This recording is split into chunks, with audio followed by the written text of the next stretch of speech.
Bem-vindo ao canal Acontece nos Livros, a casa da literatura brasileira contemporânea. Eu sou o escritor Wisner Fraga.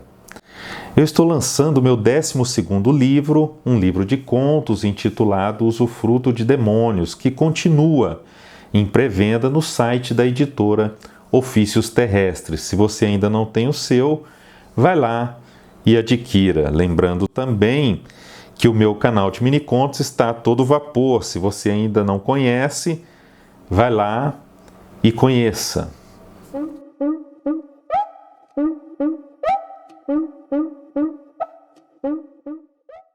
Mundo Homicíssimo, este é o título do livro de Tereza Yamashita, editado pela Líquido Editorial em 2022.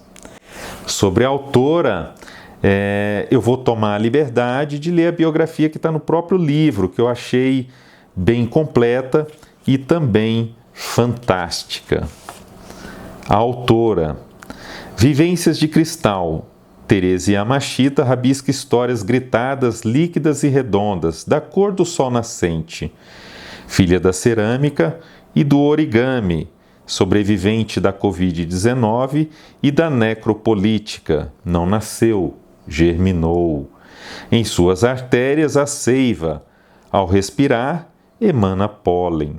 Sob o signo de serpente e câncer, se fecha em pérola e exala uma fragrância cósmica. Não se decidiu ainda se é vegetal ou mineral, mas está tentando virar zen budista.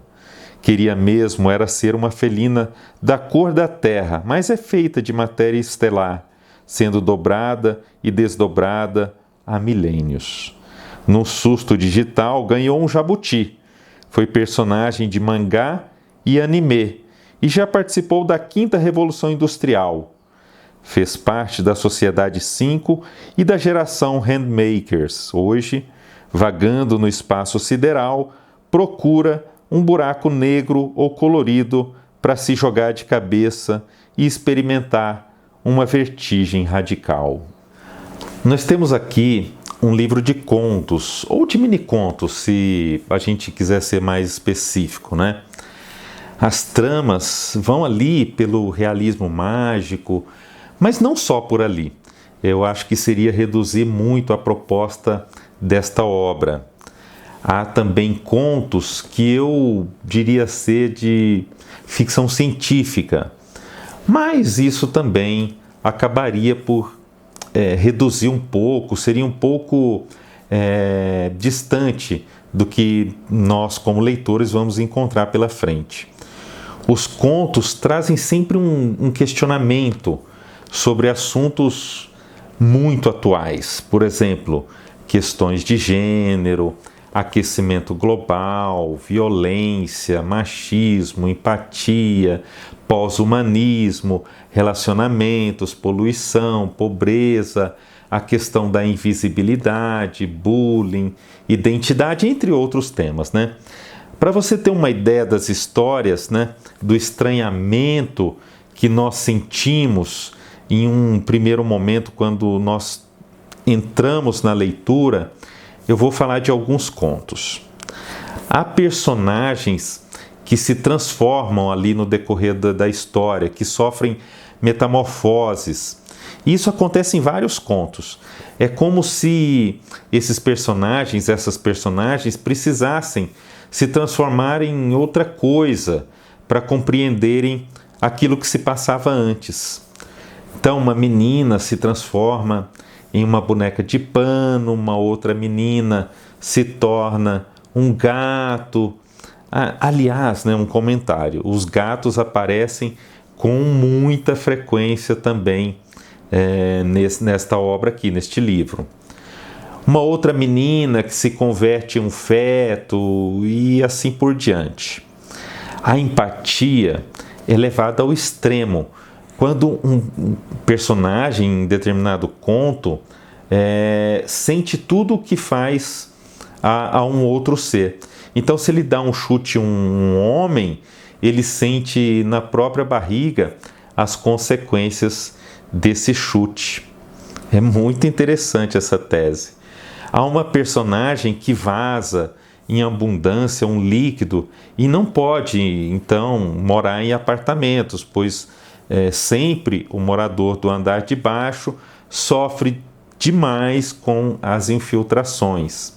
Há uma outra personagem que fica obcecada por Van Gogh e pensa em como se tornar uma pintora radical. Outro personagem que se revolta com as reclamações de todos o tempo todo e considera que tudo é mimimi. Principalmente o mundo é visto de maneira diferente, é um mundo particular. E claro, a forma com que os seres interagem com este mundo acaba mudando. E não só, quando eu falo de mundo, este mundo, mas outros também. O feminismo, por exemplo, no ano de 20.110, já não é mais o mesmo. Ele foi reconfigurado para corpos que não possuem gênero, corpos que não possuem mais gênero, para corpos que não precisam mais do sexo para procriarem e para serem, né? Interessante como Teresa traz velhos dilemas, velhas questões para um tempo que supostamente, né, pelo menos a gente tem essa ilusão, né, deveria ser mais avançado, com questões mais apuradas, já discutidas, né? Ela traz para a linguagem esses preconceitos antigos, né? Ela usa o pH, o Y, o K, ela muda a grafia das palavras para numa intenção ali clara de misturar passado e presente. Aliás, essa mistura de tempos está também presente em toda a obra, em quase todos os contos.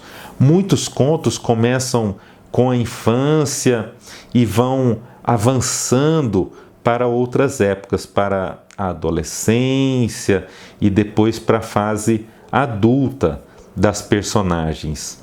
Ainda assim, nós, leitores, não perdemos o forte tom, né? Esse forte tom lúdico das narrativas. As personagens parecem brincar o tempo todo com as situações, com os lugares, né? E por mais pesadas que sejam essas situações, por mais contundentes que sejam essas situações, há um estilo bem interessante nas narrativas.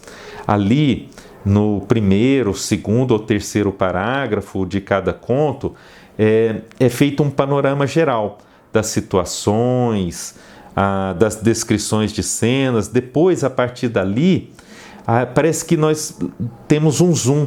E neste zoom, quando é focado algum detalhe, nós, como leitores, temos a surpresa, o inusitado. Estes primeiros parágrafos parecem sem muita conexão, né? Sem conexão aparente com os demais parágrafos, como se não houvesse uma continuidade na história. Há um rompimento, inclusive, às vezes, um rompimento na linguagem, um rompimento com essa narrativa linear. E no final de cada conto, tudo se conecta numa espécie de circularidade. Os contos também trazem uma ironia muito afiada, muito afiada, vocês vão perceber. Lá no finalzinho do livro, nós encontramos o conto Amaldiçoada, que é o conto mais longo da obra. E que conto, viu? Que conto!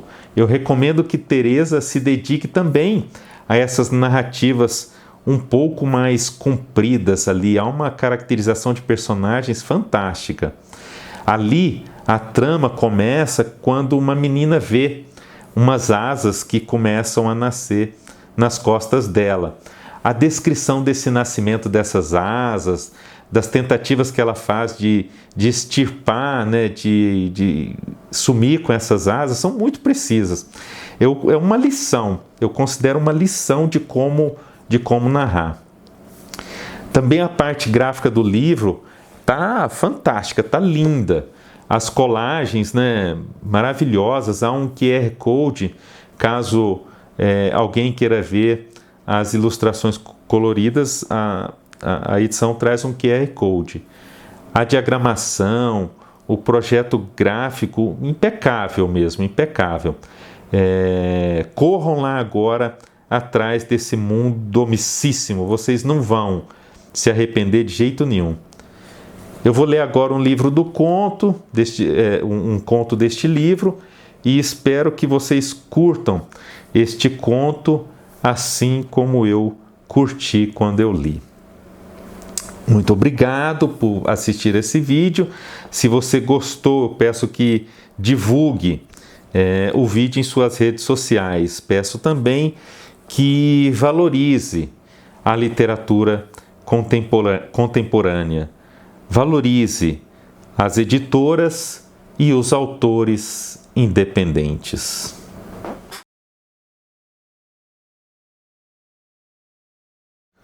Brechó. Eu costumava perambular pelo centro da cidade. Numa certa manhã de domingo, um dia bastante frio, com nuvens escuras e um vento cortante, entrei no primeiro centro comercial que surgiu para me abrigar e xeretar um pouco. Todas as lojinhas estavam fechadas, menos uma. Na porta havia apenas uma placa tímida em que estava escrito Brechó. Abri a porta desconfiada e me deparei com um longo corredor mal iluminado. Fiquei com um pouco de medo. Mesmo assim, minha curiosidade falou mais alto. Depois me arrependeria amargamente desse impulso. Na sala havia objetos de todos os tipos, tapetes, móveis, bibelôs, esculturas e espelhos. Eu nunca havia visto uma coleção tão grande de espelhos. Todos enormes, muito lindos, com suas molduras atraentes em estilo rococó, douradas ou prateadas. Um, em especial, prendeu minha atenção. Parecia ser o menor de todos, mas ainda assim era grande. Eu conseguia me ver inteira nele. A moldura era elíptica e prateada, com pequenas pedras vermelhas incrustadas. Observando bem, essas pedrinhas eram os olhos de várias serpentes retorcidas umas nas outras, formando um trançado peçonhento em volta do espelho, uma moldura muito trabalhada. As escamas das cobras foram perfeitamente fundidas. Deviam ser cascavéis, pois algumas delas apresentavam um chocalho na cauda. Não sei o que aconteceu, mas fiquei fascinada pelo objeto e acabei comprando. Já em casa, pendurei o espelho em meu quarto e fiquei por horas apreciando-o. Acho que as serpentes me hipnotizaram. Acabei dormindo e na manhã seguinte, lá estava eu conversando mentalmente com o espelho, digo, com o meu reflexo. Eu havia acordado cansada e angustiada. Em 2 horas teria uma reunião decisiva, em que precisaria apresentar um importante projeto. Pensei com os meus botões, bem que eu podia ser mais extrovertida. E pimba! Um outro eu, bem diferente no modo de se vestir, apareceu no espelho e me sugou para dentro dele. Fiquei presa lá. E a garota extrovertida saiu do espelho dizendo que iria arrasar na reunião, que era para eu não me preocupar e relaxar. Disse que eu nunca mais seria invisível para os meus colegas, principalmente para minha supervisora. Congelei. E ao anoitecer, a garota voltou radiante e me tirou do espelho dizendo que todos haviam adorado meu novo eu, tagarela.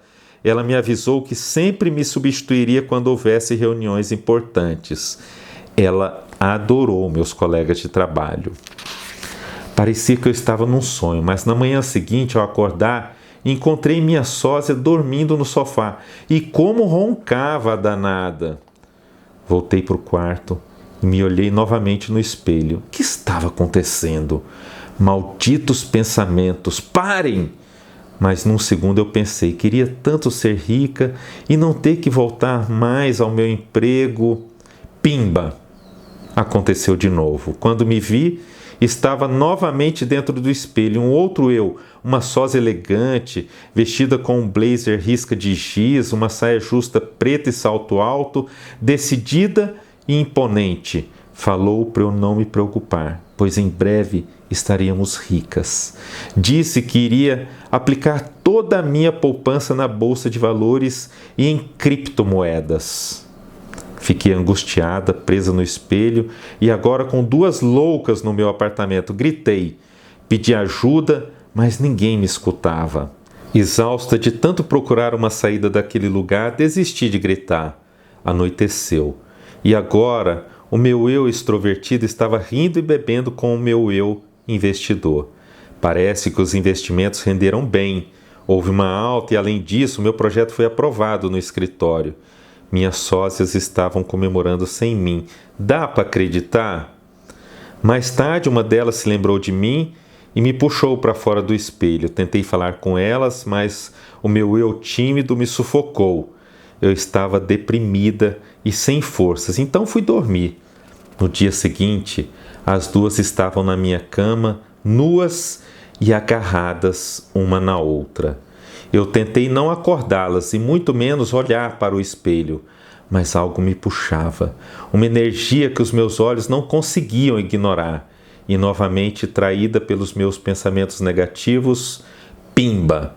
Um outro eu surgiu, agora uma garota raivosa e ciumenta. Ela estava com tanto ódio das outras duas que procurou uma faca e as esfaqueou sucessivamente, e depois se matou também. Dessa vez, eu vi tudo através dos olhos das serpentes e continuei presa no espelho, ainda tímida e perdida em meus pensamentos. Não adiantava gritar por socorro. A autossabotagem sempre me persegue.